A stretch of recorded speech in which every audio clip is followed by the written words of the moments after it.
I grew up on Halo. From my first time watching my cousins play through the library on Legendary and dumbing out about the Flood, to 4-player shoddy sniper matches and rat race with the fam, to me knocking out a duck, well, a goose, whatever, with my unopened Halo 2 case while running to my other cousin's house in Indianapolis. I said all that to say, I feel like I have some type of equity in the company, in my mind at least. And yeah, I've never been the greatest at it, but Halo has always been at the forefront of so many things that are normal for me in gaming. Co-op campaigns, that wasn't a normal thing for me till I played the first Halo. 4-player first-person shooters on the same console? Well, that was GoldenEye. That was an N64. That's that spot. But Halo took it to the next level because they introduced vehicles and local area network, pushing it to 8 players plus. Even when Halo 3 faltered story-wise for me, they pushed in the online play that worked for casual and ranked modes, and that redeemed things and made it memorable for me. So even the ODST entry played with open world exploration to a degree that was different at the time. Each game introduced an element or polish that I was able to appreciate, and the mechanics aged pretty good as well. So when Halo 4 dropped, the campaign was a swing and a miss. And when the new weapons wasn't fun, I excused it because the multiplayer was still solid to a point. I mean, I did a parody about it, so obviously. Found the shotgun, I'm ready. Woo! Crouching under this ceiling. Woo! Man, I want that perfection, and I waited so I can get it. Then I cocked the shotgun, I'm sweating. Woo! The pop was parting, I'm sweating. Woo! Obviously, it did something, right? It wasn't Halo 3, sure, but it was okay. Then Halo 5 was released. I lost more interest in this series than I ever did before. Story didn't hold me. The multiplayer officially went all esports on us and left the elevated casuals like me in the wind, and I fell off hard. And that brings us to where I am now with the franchise. I am desperately looking for a reason to reinvest in this series since 343 Games took over and Bungie went on to better things. And I don't want to lay all of Halo's current issues at 343's feet, but there is a direct correlation with my interest in their involvement. It'd be odd for me to not at least talk about it, right? But all of that leads up to this moment, this beta, Halo Infinite, where I was hoping to be impressed and be able to tell you exactly how I feel about the game, and I really wanted to be able to come in here and be like, this is great, you should play it. But after a few hours, I actually have more questions than anything.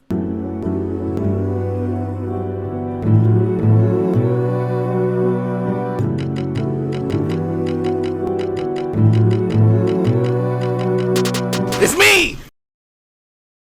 So let's start with what I like. The game actually looks great. Now I know a lot of folks say that this doesn't look like a new gen game, but I don't care about them. And it doesn't need to be on a Guilty Gear Stripe level of progression to do its job. And the graphics, the grenade flares, the lighting, the physics, it all works. And it's all fair. One of the things you want the game to feel, especially if there's any type of level of competitiveness to it, is fairness. You never want to be in a game and feel like you never had a chance. And Halo does a great job of making that fairness evenly distributed. As long as you read the situation properly. That's basically me telling you, never 2v1. You are not John. You are not Spartan 117. It will not work out well for you most times. The weapons are interesting too, but I'll come back to that. The online worked well. There wasn't any issues with connections. The linking up with friends was pretty smooth. Customizing buttons for me to get bumper jumper and all of that. That was cool. No weird hit scans on shooting or anything. It all seemed to work pretty well. The season pass system seems engaging enough, per standards at least, and the customization for your Spartan seems deeper than they're letting on. Pretty dress up's important part of games now, so it's good to see that it's not neglected here. There's also competitive online weapon drills to get better, or if you just want to brag to friends. Those are thoughtful additions, truthfully. For me, the issues come into play with the identity of the game, and that's based on two big issues, so let me explain. I'll do it this way. Call of Duty, for example.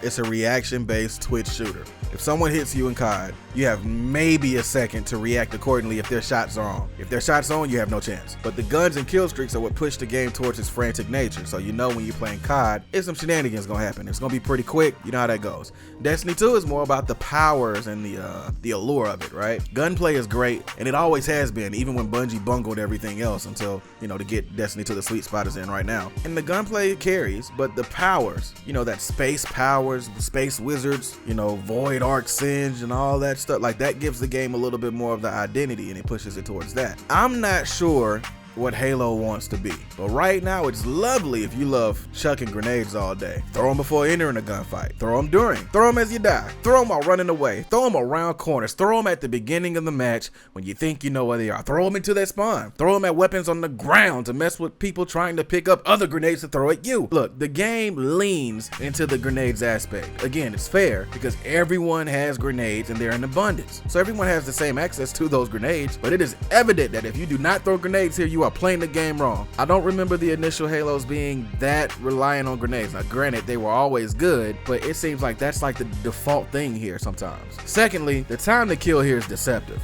Now, maybe it's because the range for a lot of these weapons are undefined outside of like sniper rifles. Those are one hit kills, headshots, don't matter where you at, get wrecked. But other guns, for instance, there was times where auto rifles seemed great at distances over the pistol, and that's weird. But there's also times where the auto rifle is just inconsistent in dueling in 1v1s when they're like 5 feet away from you. Weird. Maybe it's the overshields feeling chunkier than older games. So much ammo is required to just shred to get a straight up kill, to the point where you always get cleaned up by somebody else. Maybe it's the combination of all these elements, and by the way, the grenades, can't forget to mention that make it hard to pin down what the actual time to kill is. But for my research, and this is right here at King LJ Labs, it feels like it's from anywhere from 0.5 seconds from when I'm being shot at to somewhere around 2 years when I'm shooting at someone else. Now I have to come back and clarify that later. But LJ, that's not possible. The beta was only for a weekend. How could it be? Yeah, you make great points. You'd be a great person at making great points.